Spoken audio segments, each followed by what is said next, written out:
the amusement park films. Theme park film, for example, the Marvel-type pictures. Superhero films. I don't even know Marvel.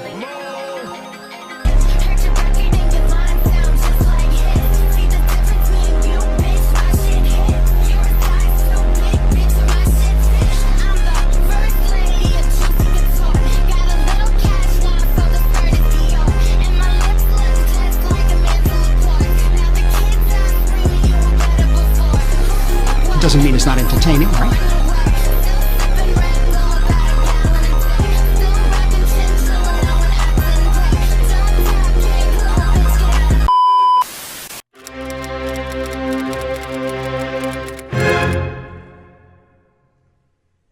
In the last few years, it feels like we've been constantly debating Marvel and superhero movies and their place in cinema. And a lot of this debate has centered around Martin Scorsese's comment that Marvel movies aren't cinema and his comparison to them as theme parks. Theme park film, for example, the Marvel-type pictures, where the theaters become amusement parks. That's a different experience, and I was saying earlier, it's not cinema, it's something else. You know, whether you go for that or not, but it is something else, and we shouldn't be invaded by it. And so that's a big issue. At the time and even now, this is still sparking a huge debate in the cultural zeitgeist. 5 years later, at the 2024 Cannes Festival, George Lucas remarked on Scorsese's comment saying, "Look, cinema is the art of a moving image. So if the image moves, then it's cinema." Many have taken offense to Martin Scorsese's comments, but there are others who agree with him because being one of the most prolific directors and one of the greatest living directors, he might know a thing or two about the industry he's helped cultivate. A lot of people were offended and saw his comments as a dig from an aging director failing to keep up with the current successes and trends of the movie industry. But he wasn't wrong. Let me explain.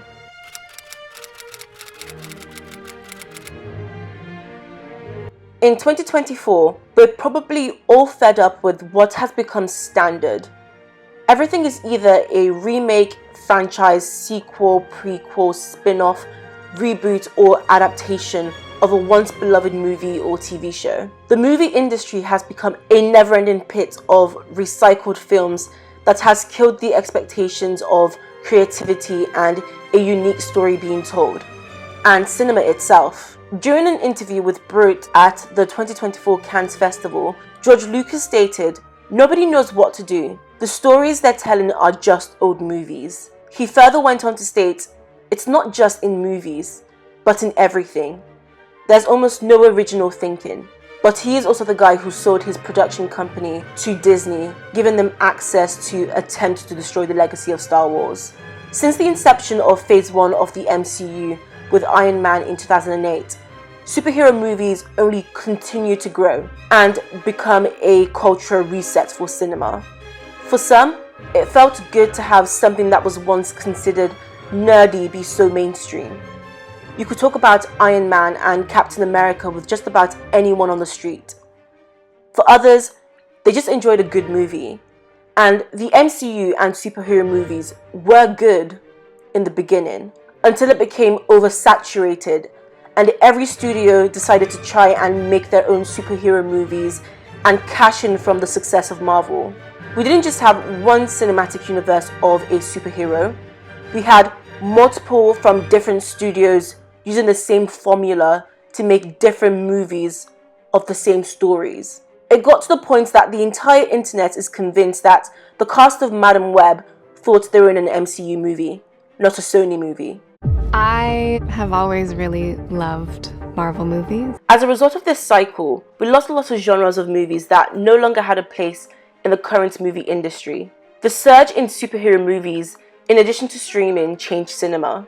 Going through the movies and thinking to themselves, they're not making movies for me anymore. As somebody who's been intimately involved in movie making for 30 years, what are the macro Hollywood conditions behind that sentiment? Well, so what happened was the DVD was a huge part of our business, of our revenue stream, and technology has just made that obsolete. And so the movies that we used to make, you could afford to not make all of your money when it played in the theater because you knew you had the DVD coming behind the release, and 6 months later you'd get a whole nother chunk. It would be like reopening the movie almost. And when that went away, that changed the type of movies that we could make. I did this movie Behind the Candelabra, and I talked to a studio executive who explained it was a $25 million movie.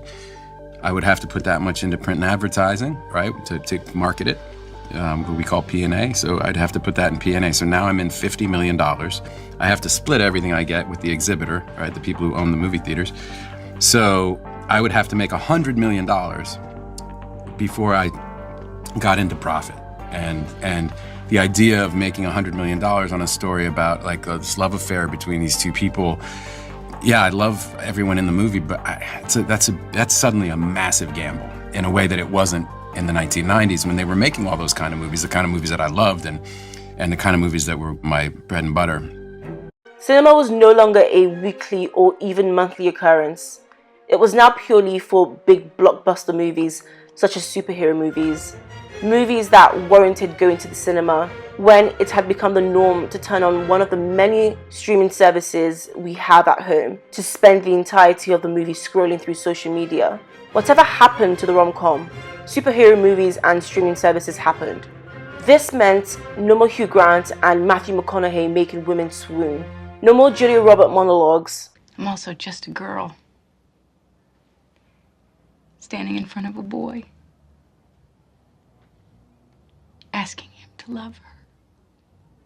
No more chemistry, because now all you have to be is conventionally attractive, have an 8-pack, or a body that looks good in a unitard, or preferably both. Superheroes and streaming services killed romance, comedy, and good storytelling. And this is not to say all superhero movies are bad, because even before the MCU, we had some great superhero movies, such as The Dark Knight, which is arguably one of the best movies of 2008, and was so good that it became the first comic book adaptation to win an Academy Award. Tobey Maguire's Spider-Man, which is arguably, but in my opinion, objectively the best Spider-Man movie ever made, and The Incredibles, which won 2 out of its 4 Academy Award nominations, which included Best Original Screenplay, winning the Oscars for both Best Animated Feature and Sound Editing. These movies were unique for their time, even for today, which is what keeps people going back to rewatch them. They didn't rely on gimmicks or one-liners that are more cringe than funny. They didn't rely on post-credit scenes at the end of every movie to get people to come back for the next, or recycling the same material and making the same movie with different characters, or sometimes the same. This is more evident with Disney and the MCU, but other studio superhero movies have also been copying and pasting Marvel's formula because before recently, it was a sure way to get people seated and make money.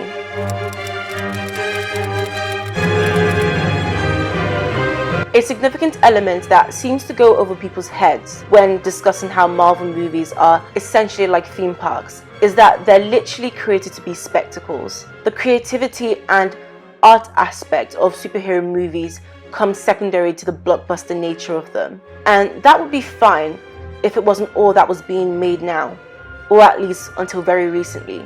And the fault of this lays with the people in suits, who know nothing about cinema but run these corporation studios such as Disney, Sony, Warner Brothers, and Netflix. This is best explained by Pauline Kael, who penned in her 1980 essay, "Conglomerates have taken over movie companies. Rotten pictures are making money. Not necessarily wild amounts, though a few are, but sizable amounts. So if studio heads want nothing more than to make money and grab power, there is no reason to make better ones." This evaluation of the film industry came in the 1980s, which not only shows how gradual the demise of cinema has been, but also how the problem in the industry doesn't exist in a vacuum. It's cyclical. Hollywood has and will always have trends that start off beloved before that once beloved trend becomes the downfall of the industry, before the industry has to rise up from the ashes again. However, with the existence of streaming, it's the first time that cinema has suffered the consequences of the film industry's failure. Kael writes, The movies have been so rank the last couple of years that when I see people lining up to buy tickets, I sometimes think that the movies aren't drawing an audience, they're inheriting an audience. People just want to go to a movie. They're stung repeatedly, yet their desire for a good movie, for any movie, is so strong that all over the country they keep lining up. People don't have to go to the cinema anymore. Streaming exists. Why pay for a cinema ticket to a bad, uninspiring movie when for the same price you can pay for a streaming service for a month and have unlimited access to an entire library, and if you don't like the movie, you can simply switch to a different movie? This is especially in a time when we've been in and out of recession for over a decade and people have less disposable income. For instance, for a family of 4, it's more financially sound to pay for Disney Plus, watch a terrible live adaptation of Mulan, than to buy cinema tickets for the entire family. During a time where people have less money, with a film industry that's becoming increasingly untrustworthy to the audience, streaming has become the option that makes the most sense. The issue of recycling and repetition isn't just in the film industry, it's also in the TV industry, and is centered around streaming and what that's done for the type of art that's made, which lacks any form of artistic creativity. Every time the suits in these studios find something that works, they run with it and end up ruining something that could have been special. Take all the Disney remakes and live action adaptation movies, for instance. Just because your audience enjoyed a live action adaptation movie one time doesn't mean every Disney animated movie needs a live action adaptation. All the earlier live action adaptations were received better because they were new. For example, compare the way the live action adaptation of Cinderella was received compared to the live action adaptation of Aladdin, or the live action adaptation of The Jungle Book compared to that of The Lion King, or even to any Disney live action adaptation since 2017's Beauty and the Beast. Live action adaptations have been done before. Not all of them were great, or even good, but they were far and few between, and were not oversaturated. They were interesting, had more originality, it was new and fresh, before there became a formula to create adaptations of beloved movies nobody asked for. What's frustrating though is the lack of comprehension these corporations seem to have about their audiences, because we're smart enough to differentiate between a movie that's being made for artistic integrity and creativity and one that's being made to put more money in their pockets. And I say this in the most unpretentious way possible. Superhero movies and Marvel movies were interesting in the beginning, when they cared about the artistic integrity of the movies and making something new and interesting, before it became about making the same movies because it was making them money, and overwhelming us with so much superhero content that filtered down to MCU TV shows that offer us something that hasn't already been done before,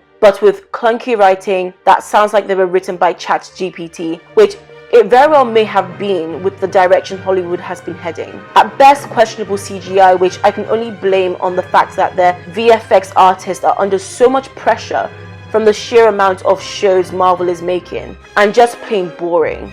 Marvel's failure is being projected both on the big screen and the small screen. As a result of a lack of audience comprehension from these corporation studios, we've had the rise of A24 and indie directors such as Greta Gerwig, Chloe Zhao, Celine Song, and Bong Joon-ho, who have made incredible, thought-provoking and artistic movies that they've become so mainstream they can hardly be considered indie anymore. They revived cinema and movie-going at a time when cinema was on its last life, with movie theaters closing down and becoming a thing of the past. During the time of bad superhero movies being released, they reminded a lot of people of what made movies an art form and why movie theaters were made for more than just blockbuster movies. Because the reality is, during the influx of superhero movies, audiences weren't the only ones that suffered. Directors did too, because it became impossible for a non-franchise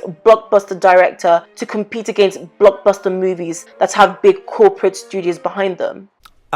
We were going to play at the Cinerama Dome on the 25th. We were going to open there and play there exclusively for 2 weeks. And Star Wars was going to play the 2 weeks before us. And I grew up in Los Angeles, so I think of the Cinerama Dome as a real big deal and imagine seeing it at the Cinerama Dome. Means something to you. Exactly. Right. Disney, who owns Star Wars, Yes.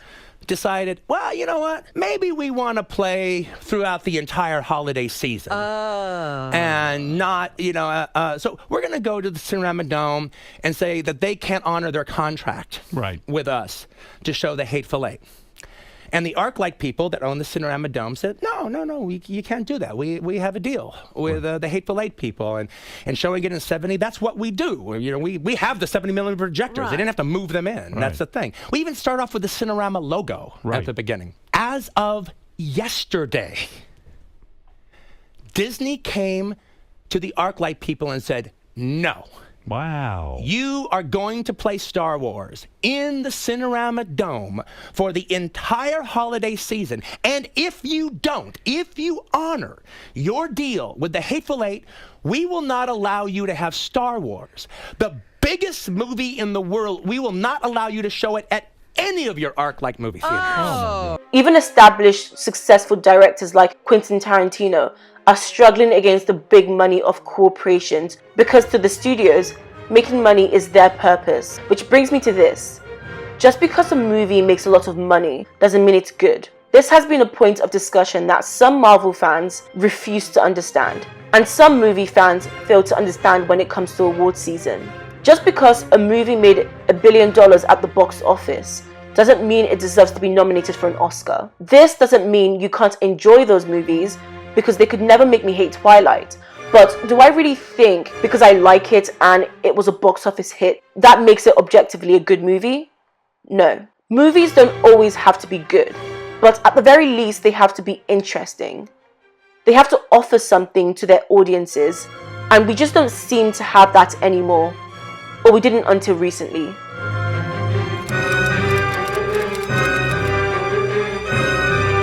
In the last year, it seems that we've been learning how to go back to the cinema, starting with Barbenheimer, that became a cultural reset for movie-going. We've had the slight revival of the Hollywood rom-com that has shattered expectations, with Ticket to Paradise and Anyone But You, getting people to the cinema to watch a rom-com movie. Even before Barbenheimer, we had Avatar: The Way of Water, which, yes, is part of a franchise, but it's by James Cameron, a director that makes sure he's developing the fundamentals of movie making with every movie he makes. When you go to the cinema to watch a James Cameron movie, you know you're probably about to watch something that's never been done before. And that's what makes his movies box office hits. Titanic was a blockbuster, way ahead of its time, and at its center, it's a movie about the love between two people on a sinking ship. In 2024, studios don't even give directors the opportunity to make romance movies that could be one of the highest grossing movies of all time. But since Avatar: The Way of Water, movies that made 2023 the year of the return of cinema are Barbie and Oppenheimer, Past Lives, which was probably my favorite movie of 2023, narrowly snatching the title from Oppenheimer, which I'm not ashamed to say I watched in the cinema 3 times. Killers of the Flower Moon, which was a great movie honoring the story of the Osage people with amazing cinematography and directing. Anatomy of a Fall, which gives us such an insight into human emotion and the complexities of being a human being, with some of the best acting performances, including the dog. Faut le faire vomir, fais-le vomir. Mais pourquoi t'as fait ça? Snow? Fais-le vomir, s'il te plaît. Ok, attends. Comment faire vomir un chien? Attends. Faut de l'eau salée. How to Have Sex, which was such a standout as one of the best coming-of-age movies ever made, that I want this movie to propel Mia McKenna Bruce to all of our screens. Shout out to those of us who've been watching her since her Tracy Beaker return days. The Zone of Interest, The Holdovers, Priscilla, Poor Things, American Fiction, and May December. I could literally go on forever. 2023 felt like there was constantly great, thought-provoking and artistic movies that I wanted to constantly talk about.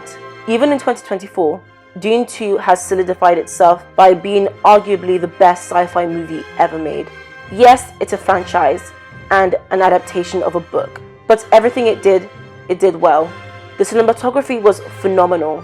The costume design, the sound, the acting and the score by the legendary Hans Zimmer was just another element that was just proof that the rebirth of cinema doesn't mean we can never have sci-fi or superhero franchise movies ever again, but that they have to be done well, be creative, and have a purpose other than being a cash grab. The release of Dune 2 took me back to the 2010s when it felt like people cared about movies, and the movie wasn't the only spectacle, but the act of movie going.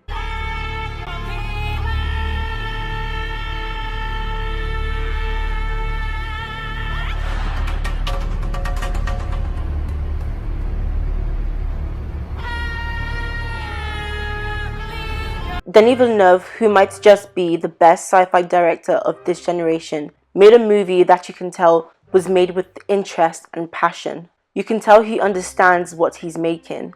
Everything in the movie served a purpose and wasn't just some gimmick for fans. I could have sat another 3 hours in the cinema watching an extended version of Dune 2. And that's what makes cinema. That's what makes movies like Oppenheimer so great, that I could go back to the cinema 3 times to watch the same 3-hour movie. Oppenheimer only has a handful of scenes that makes it worth being watched on IMAX. Most of it is just dialogue between characters, and yet it's so good and so captivating.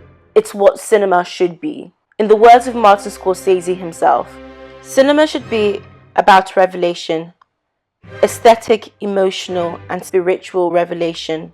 It should be about characters, the complexity of people, and their contradictory and sometimes paradoxical natures, the way they can hurt one another and love one another and suddenly come face to face with themselves. It should be about enlarging the sense of what is possible in the art form.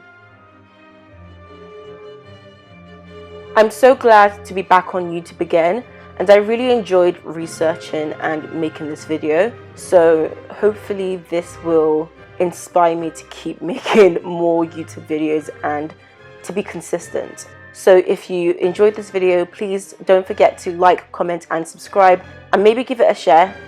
Bye!